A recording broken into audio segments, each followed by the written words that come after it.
biasanya tuh pembentukan identitas kita asosiasikan dengan masa-masa preteen atau remaja ya.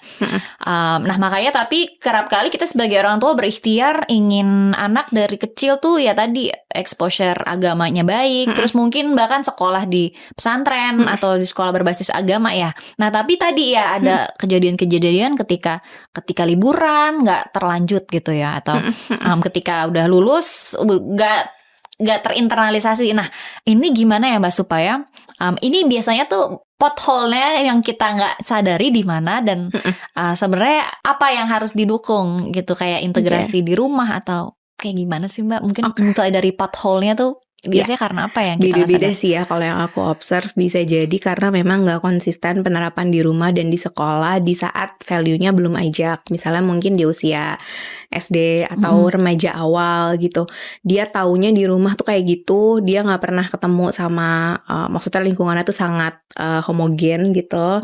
Ternyata dia masuk ke sekolah yang beda banget. Sesimpel misalnya soal perayaan agama gitu ya, kan itu value keluarganya beda-beda ya. Ada keluarga yang kayak nggak boleh sama sekali celebrate perayaan agama lain gitu. Tapi ketika dia di sekolah, let's say TK atau SD awal, di sekolahnya merayakan, ya dia akan bingung kan. Atau dia ya udah jadinya value-nya tidak tertanam karena ternyata boleh.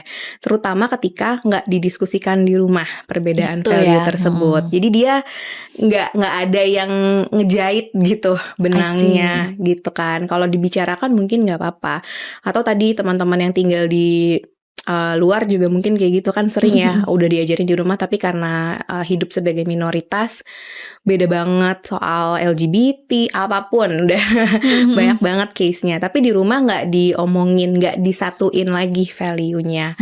Itu sih yang mungkin sering terjadi gitu. Atau yang kedua ya ketika nggak ada kenyamanan untuk bercerita dan untuk berdiskusi di rumah, anak akhirnya punya referensi-referensi lain. Dan sekarang kan gampang banget ya, tinggal tanya ChatGPT, tinggal baca di Twitter gitu, tinggal ngobrol di app sama teman-temannya. Jadi itu kayak, lagi ya udah interaksi sosial ya. Jadi kayak ini kata mamaku nggak boleh, terus dia googling aja, ternyata nggak apa-apa. Ya udah selesai. Tapi gitu. Berasumsi sendiri juga tanpa ada nggak ada diskusi filter gitu. Itu sih kayaknya yang bolong-bolongnya biasanya di sana.